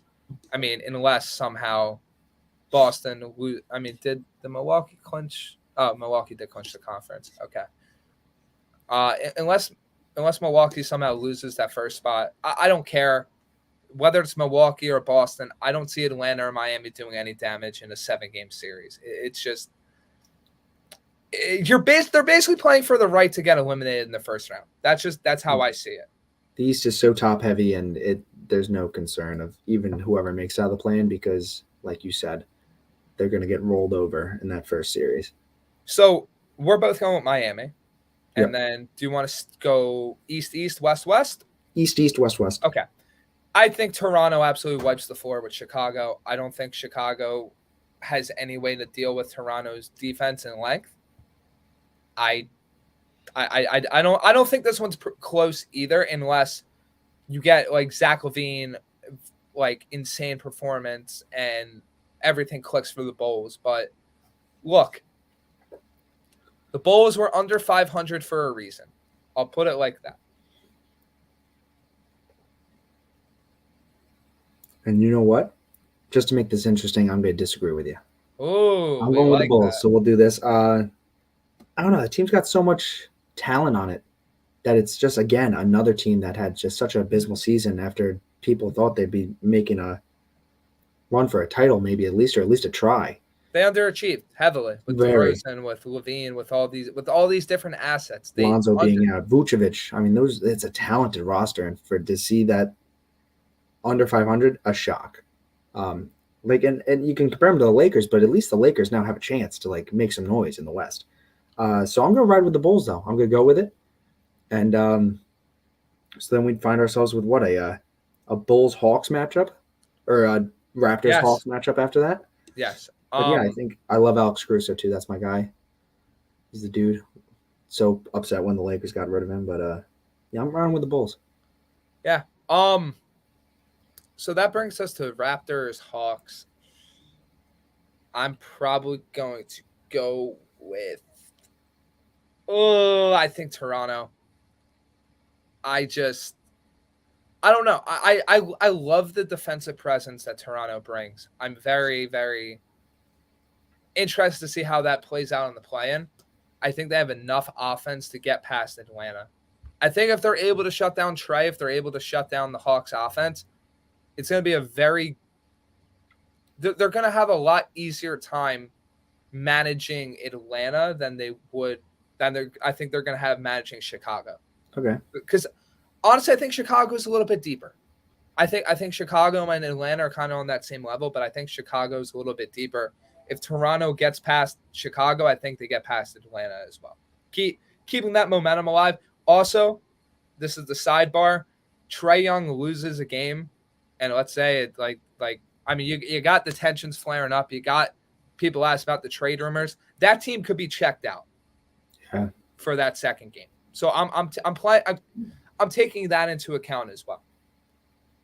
Yeah, so I'm going to ride again. I'm going to disagree with you. I'm going to ride with just the trajectory the Hawks season has gone on, where they've won one, lost one, lost one, won one. I'm going to say they're going to win that game, and then my bottom two teams going in the playoffs in the East are going to be the Heat and the Hawks. And I think the Hawks, obviously, they're not going to give. I think they could give they don't match up the best with the Bucks, but obviously the Bucks are going to pull that through because Giannis Antetokounmpo, they're just stacked roster. So, but yeah, I'm running with the Hawks in that one. And it's ironic that the West is the more open conference, yet I feel more confident about my picks in the West than I do the East.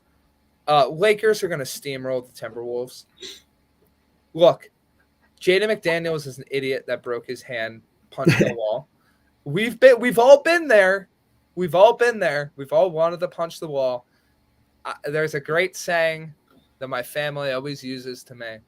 The wall always wins. Most of the time. McDaniels fought the wall and the wall fought back. He is out. Rudy Gobert is suspended for this game. Look, Anthony Davis should eat. LeBron should eat. The Lakers should get through this one. I wouldn't say with no problem because I think Anthony Edwards is going to have a very good game.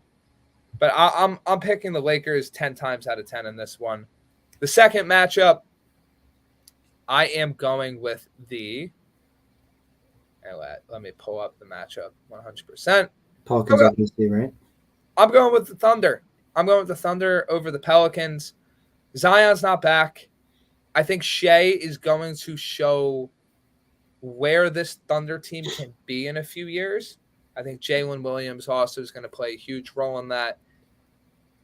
I think this is the type of series, the play-in that really benefits the Thunder. Because the Thunder are that team where they can hit you in bunches with scoring. And over time in series, team can adjust to that. But in a 1-2 game stretch, this OKC team is going to be very dangerous. So I'm going Lakers and Thunder, and then once you have your picks, we'll go over the last game. I agree with your input with the Lakers for sure. The Wolves, what a monumental end of their season. Good God, dude. And I'm surprised, too, because I just want to add, I mean, yes, Gobert did what Gobert did, but this is your season on the line, and you don't want him playing. I feel like that should have been kept in-house and just dealt with on inside instead of suspending the guy. You also traded 5 first-round picks for the dude. And you're going to bench him in probably one of the most important games of the season, if not the. So I'm going with Lakers, though. I think Lakers got too much going on, especially with how they've been playing lately, especially with the injuries that the Wolves are sadly dealing with now. And then I'm going to disagree with you again.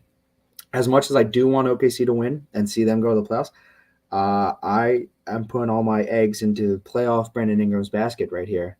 And we saw him last year. He really performed well with this team. So I think the Pelicans pull that through. Playoff Shea versus playoff BI. Yeah. We might have to have a friendly wager on that one. That then brings us to the second game. Yeah. Which would be OKC, Minnesota. Now this changes because Minnesota gets Gobert back. Yep. Minnesota gets not McDaniels. No. McDaniels is probably done. I'm gonna go with Minnesota because they're more full strength, and I think they're able to overcome the young guns of OKC.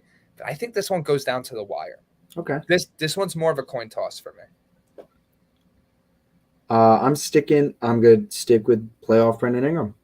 I think that roster, it's a good roster. I don't know. It's a shock. If Zion played, it'd probably be a different story for them. Well, if Zion's back, I'm picking them, and I might pick them to contend for an upset in the first round.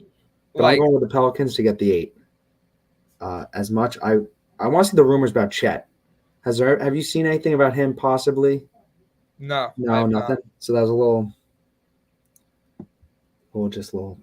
fakeage, little rumors. But yeah, I'm going with the Pelicans, and then my 7-8 becomes the Lakers, Pelicans going into the playoffs, and those teams have a better chance to make some noise than the Heat, Hawks, Raptors, or Bulls in the East for sure. I believe.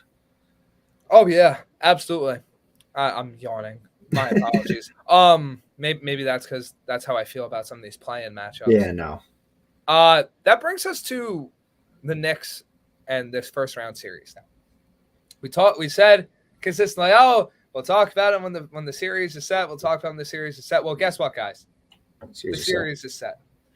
The New York Knicks face off against the Cleveland Cavaliers. Game 1, Saturday, April 15th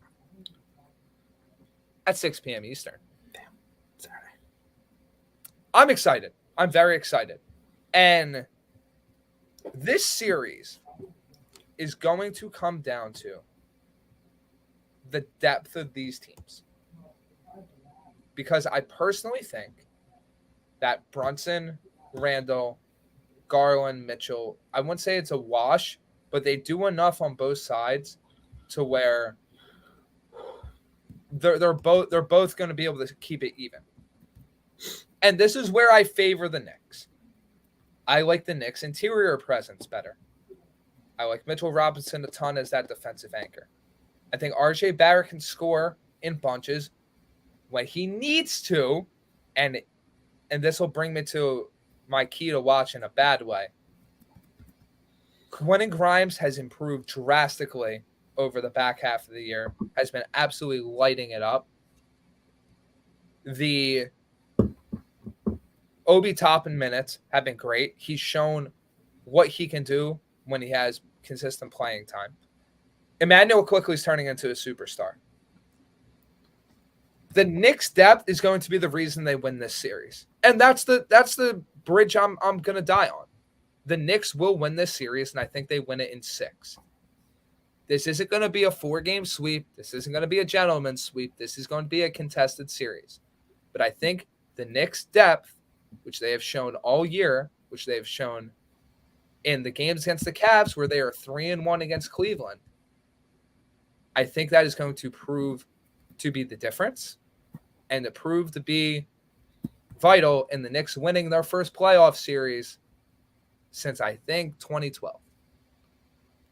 Mark it down. Old takes expose me. I don't care what you do. Knicks are winning this series against Cleveland. I truly believe that. And look, if it doesn't happen, we'll be on here explaining why it didn't happen. But I truly believe that this Knicks team has enough to win at least one first-round series.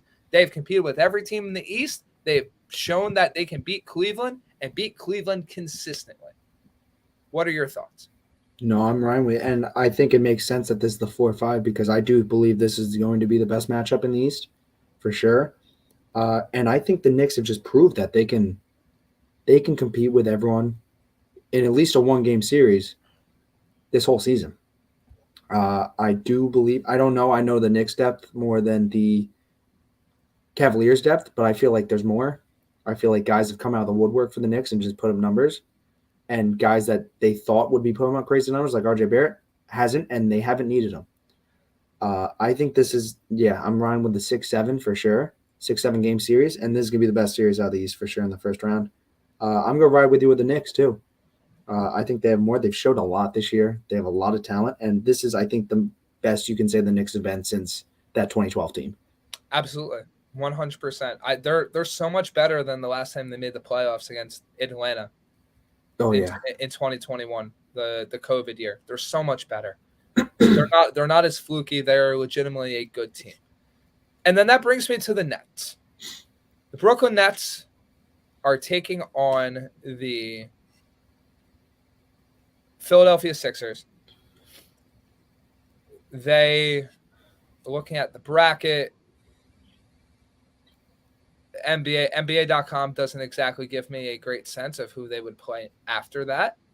But the Nets faced so Don said, give me Cavs in 7, still concerned about Randall's health. I think, honestly, they're not going to need to rely on Randall as much. I think the depth that they have will allow them to not have to force feed Randall. And I think you see Quickly step up.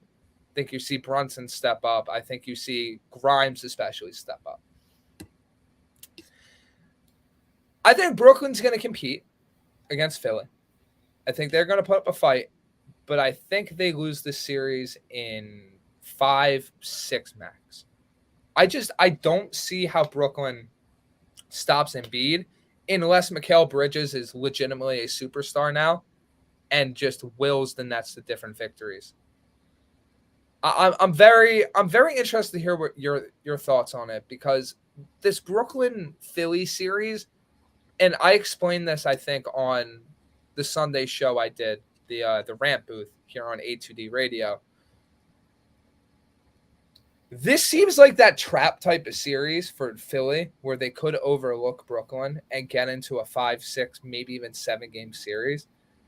But I just feel like Philly has been so consistently good this year, and Embiid's been so consistently good that they're just going to take care of business. Do you think I'm wrong in that? No, I agree with you. And I hate to see it because I hope it doesn't happen just for the excitement of at least the first round matchups. But I think the East is very cut and paste, especially with this series.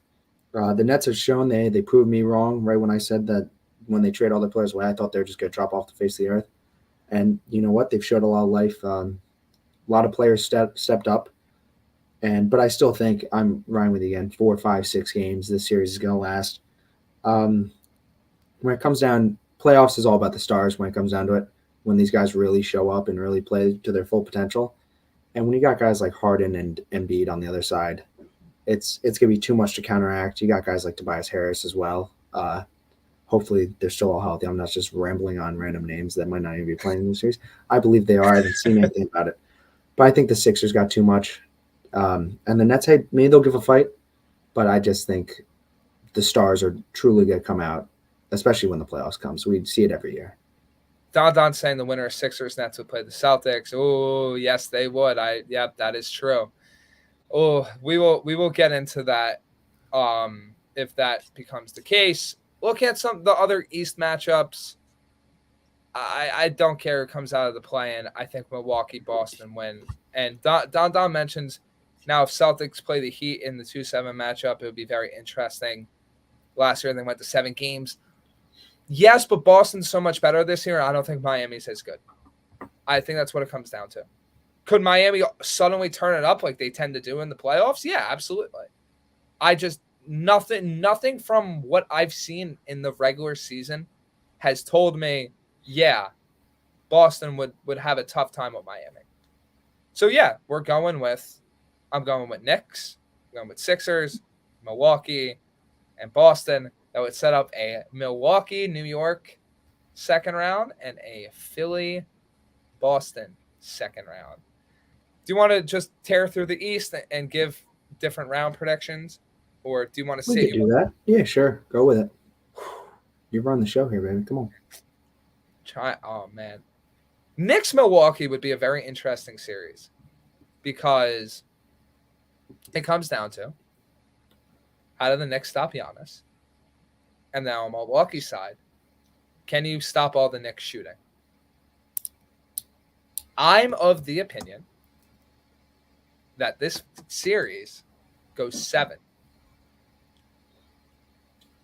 And I'm not saying that because, I think the Knicks are just better than Milwaukee. No, I think the Knicks would provide Milwaukee a very unique challenge. A very unique challenge. To where if they're hitting their 3-pointers, Milwaukee has shooters, but they would have to consistently hit those 3-pointers as well. I think it goes 7, but I think ultimately Milwaukee comes out on top because I think the Knicks are just 1 year away. I think next year is when they are truly like that top 5. Like they are, but next year is the year where they're like, all right, we can literally beat anyone in this conference. They technically have shown that already. They played Milwaukee very close. I think this series just goes down to the wire, gritted out, 3-point barrage, sometimes just a mid-range driving fest. I think it's everything in between. I think that ends up being the best series in the playoffs. And I think Milwaukee ekes by in 7. And then I think Boston takes care of Philly, sets up a Boston-Milwaukee ECF, and I think Boston advances. Yeah, no, I like it. Again, I said it's going to be very paced. I think the East is going to be. And especially I think just the big advantage that the Bucks has is the experience in the playoffs and during these times.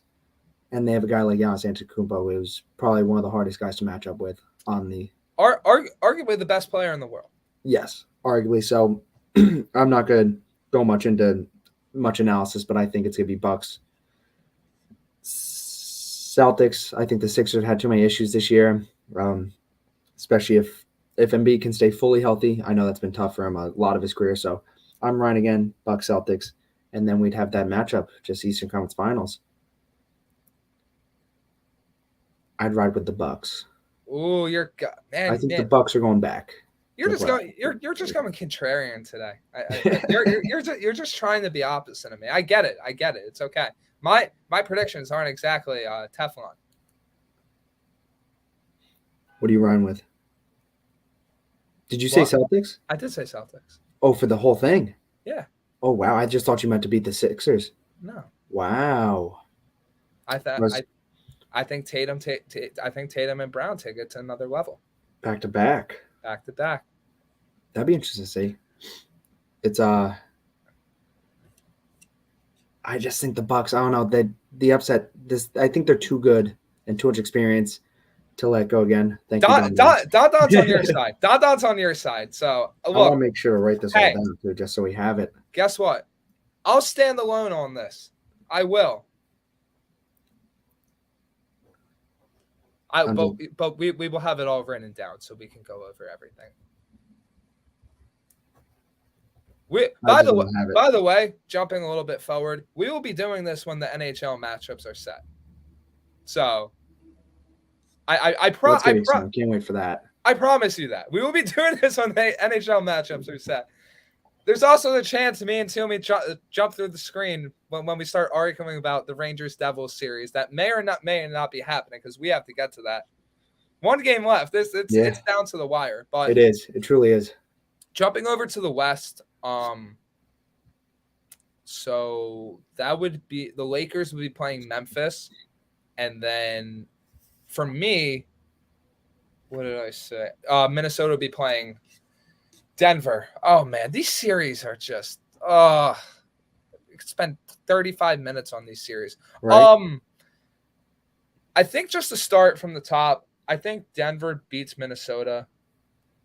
I think it's closer than a lot of people think, and I think that's the series where people go like, Denver may not be this number 1 seed that everyone thinks they are.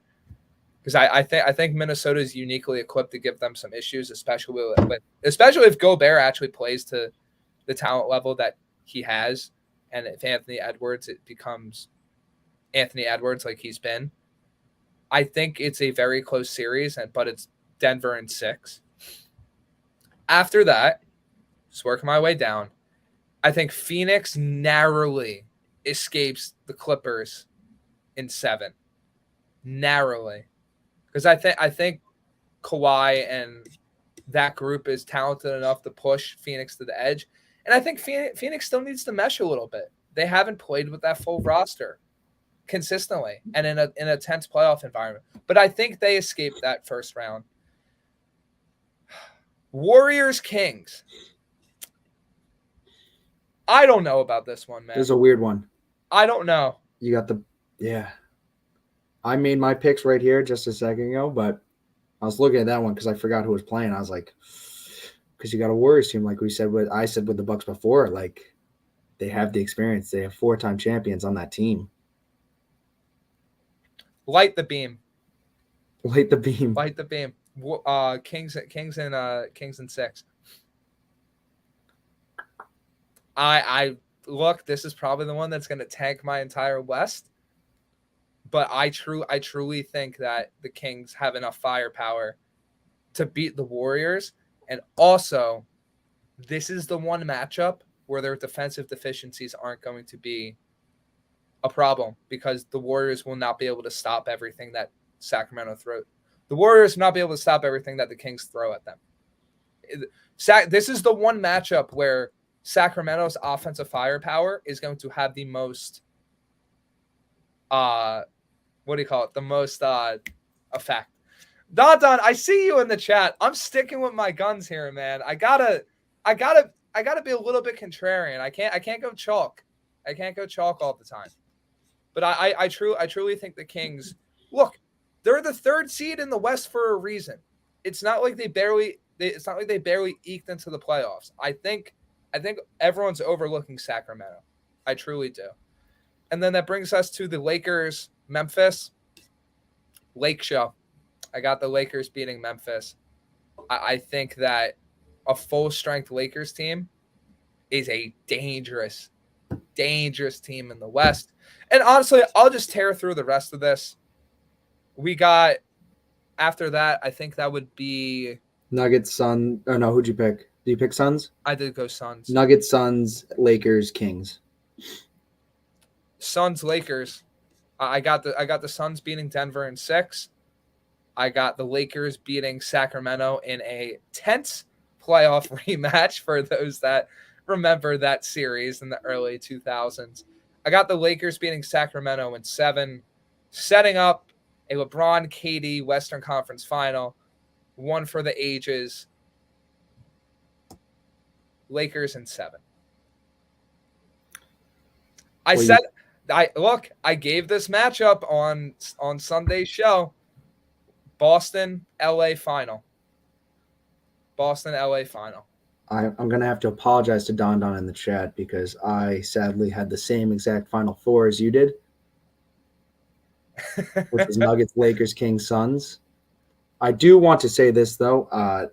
For you to say, this takes a lot, for you to say that you think the Kings are going to overpower or out firepower. I don't want to put words in your mouth. The Warriors offense. That's crazy. It's a hot take, man. That's a hot take. It's a hot take. That is really hot. That is some of the best offensive players we've ever seen on one team. I know. And you think they're going to outfire them. But no, I'm riding with it. I had the same one as you, and then I had the same Western Conference Finals as you. I had Lakers versus Suns. And I'm riding on the Lakers staying healthy. If the Lakers get hurt, it's over. It's done. Look, we're making these predictions based on the fact that the Lakers have everyone back, that the Lakers are healthy. If that changes, the entire outlook of the West changes, in my eyes at least. I don't want to get into too in-depth as well because I do want to talk about hockey. But I did have Lakers Suns, and then I guess you had Lakers in 7. I have Suns going. I don't know. I'm not picking any games, but I think the Lakers are going to be beat up by them, and the Suns just have too much of star power. Chris Paul getting to a finals. Chris Paul finals. So I would have Suns Bucks. You'd have Lakers Celtics. Yeah. I got Boston winning in 6. I think at that point, I don't know who's stopping Tatum and Brown on the Lakers. Because I'll be honest, outside of KD, that's just a different level of talent that they just aren't facing in the West. It's simple as that.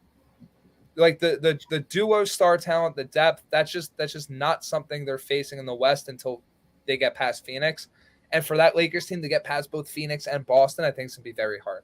So I got Boston winning another championship in 6. I just noticed too, I had a finals repeat 2 years ago. I have Bucks Suns. Yeah. And with that being said, I do believe that Mr. Giannis Antetokounmpo would repeat himself in being an NBA champion. I have the Bucks. There you have it, folks. Very interesting. There you have it. The City That Never Sleeps NBA predictions. We will keep you guys updated as the different games go on, as the different games happen. I'll get these all. We'll get these posted as the games happen. I'll banter with Toomey about how all his picks are wrong and all my picks are right. But now to wrap up our show, NHL. Yeah. Why is the Metro Division so damn close? Couldn't tell you. But the Rangers, if they won last night, could have made things very interesting. They still got a point though, because they took it all the way to a shootout with, I think it was the Buffalo Sabres. But if I am to be correct, it was. They lost in the shootout 3-2. That's okay. They're playing They're playing Sabres tough. Sabres in the West. What? Sabres are East. Okay, that's what I figured. All right. Yeah, no, they're in the Atlantic. Okay, yeah, they played them tough. Sabres are a tough team. They're a tough team. They're probably not a playoff team this year, but they're still tough. Devils got 2 games left. Rangers got 1 game left. Canes got 1 game left. 2 games left. Yeah, my bad. Hurricanes have 109. Devils have 108. Rangers have 107. Yeah. The matchup will be Rangers, in my eyes, Rangers v. and then we don't know. We've been saying for the past 4 weeks, it's probably Rangers Devils. It's probably Rangers Devils. Well, looking at schedules here,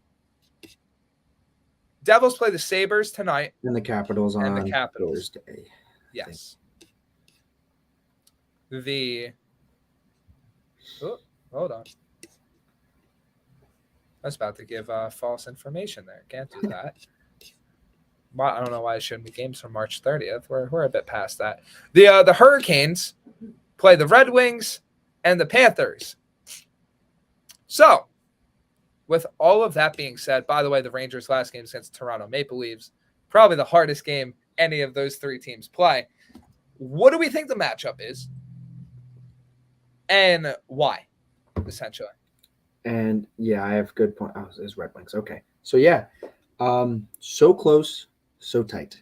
It stinks. It would have been cool to see the Rangers pull that out last night because then they'd be 108 right with them. Altogether, though, if it stays this, Devils just need to win one more game and they got their 2 seed locked automatically.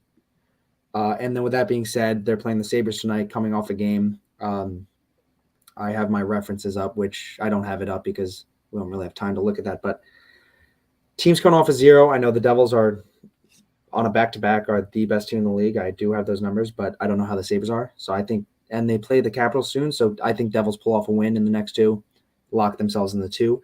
The big concern, I think, with the Hurricanes is, one, they play a Panthers team who is fighting. They're truly fighting. They took the top wildcard spot in the East, and they're on a 3-game skid right now.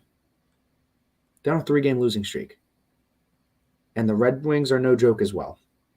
So I'm curious to see if on the Devils, I keep saying I hate that because I don't want to wish a matchup and then they just go into that matchup and lose. But I think I've been talking with my Devils people too. The Devils truly do match up better with the Rangers than they would if it ended today with the Panthers and the Islanders. Panthers and Islanders, very physical. And I hate Kachuk too. Kachuk on the Panthers, he pisses me off. He's there's a few names where you just say them hockey wise, and it's just like, it's Tkachuk and frickin' whatever dude on the Hurricanes. Burns? So Aho? Yeah, Sebastian Aho. That dude literally gives me PTSD. Aho for the Glean. It's like, oh, stop. That's just this is just a Rangers fan ranting, by the way. I do think the Hurricanes pull off another win. If Devils win out and Hurricanes, it puts a lot of pressure on the Hurricanes. It really does, looking at the standings or the records left. But I do think it ends up being, like we've been saying this whole time, Hurricanes 1, Devils 2, Rangers 3. Now, in the event that the Rangers, in all likelihood, the Rangers are 3, which is still one of the top seeds in the East. Do you think they match up better with Carolina or Jersey better? Because I personally think it's a moot point, but I'd rather face Jersey in the sense of the Rangers are kind of going to have a version of like home ice advantage in every game in a way. Because it's the games are close enough to home where there's still going to be Rangers fans at every single game. I wish I've seen enough games out of the Hurricanes this season, especially against the Rangers, to put a matchup. From just what we've seen, I mean, we've seen all season. Hope you're good dealing with whatever that is over there. Just from seeing how the Devils have played the Rangers this season, I just feel it'd be tough to say they match up better with the Hurricanes. No, it'd be tougher to say that they match up better with the Devils, just of how much success the Devils have had against the Rangers this season. But again, Hurricanes are at the top of the Atlantic for a reason. They've been the best team all year against everybody. And then too, you don't want to wish you're playing the number 1 team in the Atlantic all season. And ends at the final day that they flop to the 2 seed, but it's tough. I don't want to play anyone in the Atlantic, truly, at the end of the day. Mm-hmm. Yep. And it's going to be interesting who makes it out to play My apologies. Possibly Bruins, most likely Bruins out of the Metro. Yeah, I don't want to run into the Bruins yet. I don't want to play the Maple Leafs like that. I mean, in the East, there's literally 5 teams with over 105 points, and the Lightning are no slouch either. So, be honest with you, it's going to be a grind regardless. It's going to it's going to be a tough matchup regardless. I apologize for all that. There was just a random ant that just randomly appeared, or a random bug that just appeared on my desk. Don't know where it came from. Kind of startled me, but it's okay. It's okay. We live and we learn. Yeah, I'm very excited, and we're gonna have a full blown playoff preview for you guys next week because we will know the matchup. It will be set. It will be completely set. So that brings us to the end of the show, and end of the show means what we're looking forward to and getting around to some baseball bets. So give a quick little parlay that I want to do. So first game, Yankees money line. Gerrit Cole's on the mound. I think that's kind of set in stone in a sense. I think he's gonna have a great performance. I think he's gonna get the Yankees back on track. Looking at Other games, I like the under. Actually, my bad. I like the over in the Mets Padres game. It's David Peterson, who has struggled a little bit to start the year, versus Ryan Weathers. I think both teams are going to hit. Padres have a loaded lineup. Mets have a loaded lineup as well. And then to add a few other games in, I'm going under 7 in the Tampa Bay Rays Boston Red Sox game. Not for the Whitlock sense, but I don't think the Rays score too many runs, and I don't think that Shane McClanahan gets hit around the yard whatsoever. And finally, going to go with Seattle Mariners -1.5 run line. I just like the Mariners in the matchup against the Cubs. Cubs have gotten off to a good start, but yeah. So basically that parlay, $10 would win you 80. Currently it has plus 804 odds. So we throw down $1 on that, wins you $8.